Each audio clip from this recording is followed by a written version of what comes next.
Yeah, my name is Rahul. I'm a telecoms engineer working in Dubai since 2002. I want to ask a few questions.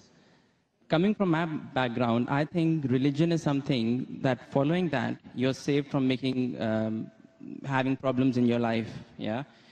My first question is, I recently read a report by a doctor saying that because of marriages in first cousins in Islam, it leads to a higher probability of the fetuses being born as handicaps.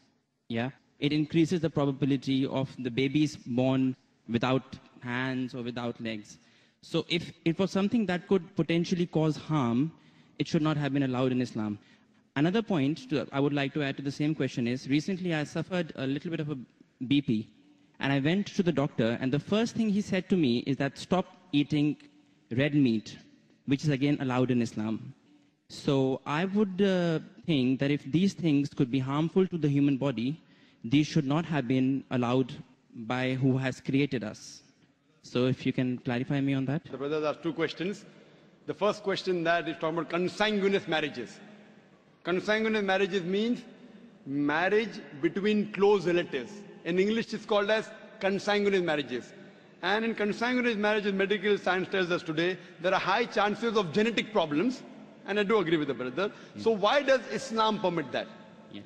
It's clearly mentioned in the Quran in Surah Nisa, chapter number 4, verse number 22 to 24, the woman who you can marry and the woman who you cannot marry is mentioned there.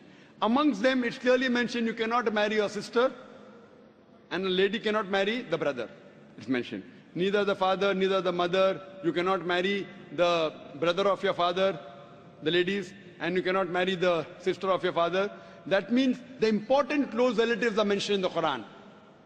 Brother, sister cannot marry, son and mother, father and daughter, paternal uncle, maternal uncle can't marry. But as far as first cousins are concerned, Islam does give permission.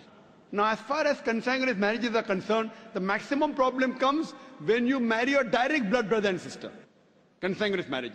Even if you marry your direct father, daughter, mother and son, or your uncle, the chances are also there if you marry your first cousin, but it's negligible, very negligible. So no, Islam... That's not what the report said. The report said that because of marriages in first cousins, not your brothers and sisters, it leads to this problem. And it was from a doctor. It was published in Gulf News as well, actually. Brother, let me complete. Even I am a doctor. Ah, okay. Fine. Even I am a medical doctor. Yeah. It means medical doctor with that doctor. Yeah. The chances in direct relatives are very high. Yeah. If a sister and brother marry, the chances are very high. Yeah. If a father and daughter are very high. You have read only one report, you haven't read the other report. Yeah. So you only read Gulf News, I read medical books. So Gulf News is better or medical books is, brother? Right, so your point is marrying in first cousins, the chances of getting problem is negligible. As compared to brother and sister. As compared to. Yes, as compared to. Yeah. But still there is a... Brother, will you let me complete my answer? Or? Sorry, yeah, please. So you have more faith in Gulf News? No, not really. I'm here to find the truth. That's right. So what you realize that consanguineous marriage, and I agreed with you. I didn't say it's not there. Yeah. So I'm not trying to beat around the bush. But compared, it is negligible compared to direct blood brother and sister. Now, I do agree that there are medical genetic problems in various ways. But this report is there when you have continuously generation after generation. And our beloved Prophet said, according to Dr. Ahmad Sakhari says, the Prophet said, do not marry against first cousins generation after generation. If you do it once or twice, it is no problem. Yet, even if you marry not cousins also, you can get a problem. Do you know that? Yeah, that. So that doesn't mean that you stop marriage only. Right, so there is a hadith which says that do not do it generation after generation. Yes, but otherwise, generally there's no problem. Right. Fine? Okay. So coming to your second question. Yeah. You went to a doctor and you said you had high BP. Yes. Doctor said you have red meat. Yes. So why does Islam allow red meat? Yes. You know, my friend went to a doctor and doctor said you have diabetes, don't have sugar. Brother, why do you have sugar? Right. Why? Don't have sugar. My friend went to a doctor, doctor said you have diabetes, don't have sugar. Brother, do you have sugar? Yes, of course. Why you have sugar? Stop having sugar. Yeah, well, we can live on vegetables, easily possible. Can you live without having sugar? Can you live without having sugar? Even vegetarians have sugar, brother. Yeah. Are you educated? Yeah. MashaAllah. The problem is that person had a problem with his pancreas.